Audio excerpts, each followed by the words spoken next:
Παιδιά, καλώς ήρθατε στο κανάλι μου και σήμερα θα παίξουμε Minecraft. Κάντε μία εγγραφή στο κανάλι μου και πατήστε το like. Και εμείς τώρα πάμε να ξεκινήσουμε. Να δούμε εδώ πέρα. Θα το πρόβατο. Καλύτερα γιατί θα έχουμε κρεβάτι, οπότε μου συμφέρει αυτό. Ωραία. Συνεχίζουμε. Πάμε να μαζέψουμε ξύλο γιατί χωρίς ξύλο δεν γίνεται να φτιάξεις τίποτα. Πιστεύω πως όλοι το ξέρετε. Είμαι σίγουρη.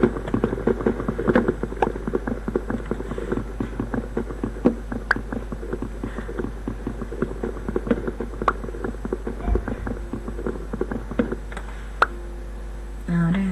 Λοιπόν, να κάνουμε τώρα ξύλα. Να κάνουμε crafting table. Και πάμε να μαζέψουμε πέτρα. Θα κάνουμε τώρα ξύλινη pickaxe. Εγώ βασικά παίζω πολύ καιρό Minecraft. Κάνα μήνα, αλλά έχω μάθει κάποια πράγματα. Τα βασικά τέλος πάντων. Μαζέψουμε και την πέτρα μας.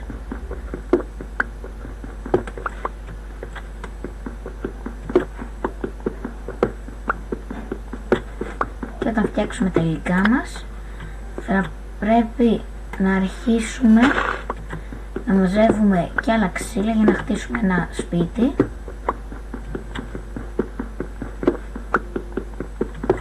Για να προστατευόμαστε.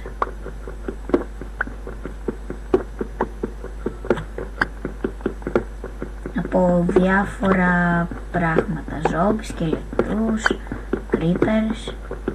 Υπάρχουν πάρα πολλά κακά πλάσματα που θέλουν το κακό μας. Λοιπόν, να κάνουμε τώρα ένα pickaxe. Πάρουμε και ξυλάκια. Λοιπόν, τώρα θα πάρουμε τσεκούρι για να πάμε να μαζέψουμε το ξύλο μας.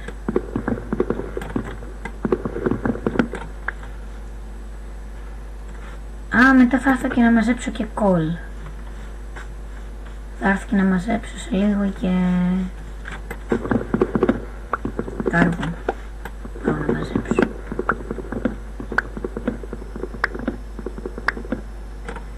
Ωραία, λοιπόν. Κόψω και αυτό εδώ το πέντρο. Με το τσεκούρι κόβεται πολύ πιο εύκολα από ότι με το χέρι, γιατί το χέρι θέλει καμιά ώρα να κοπεί, οπότε παίρνουμε τσεκούρι για να κάνουμε πιο γρήγορα και να τελειώνει η δουλειά. Δεν μπορώ να καταλάβω γιατί τα ξύλα κάθονται πάνω εκεί. Μπορώ να το καταλάβω αυτό. Όπα. Λοιπόν, πάμε να κόψουμε κι άλλο δέντρο. Γενικά στο Minecraft για να επιβιώσεις θέλεις πάρα πολύ ξύλο. Αυτό το δέντρο είναι πολύ κοντό, οπότε θα ανέβουμε από πάνω.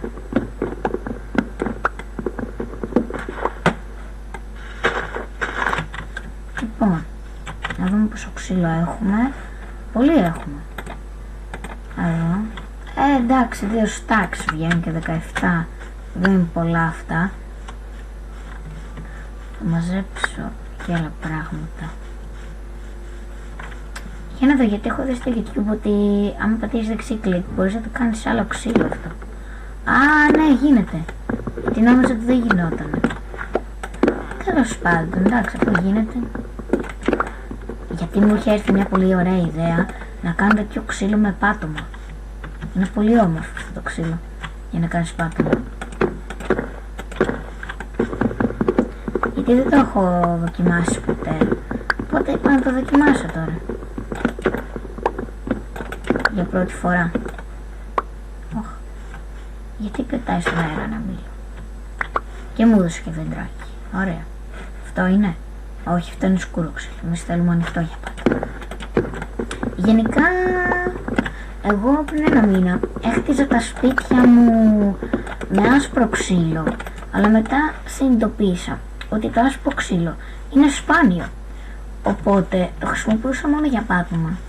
και έκανα με σκούρο ξύλο. Είχα φάει κόλλημα με το άσπρο, δεν ξέρω γιατί.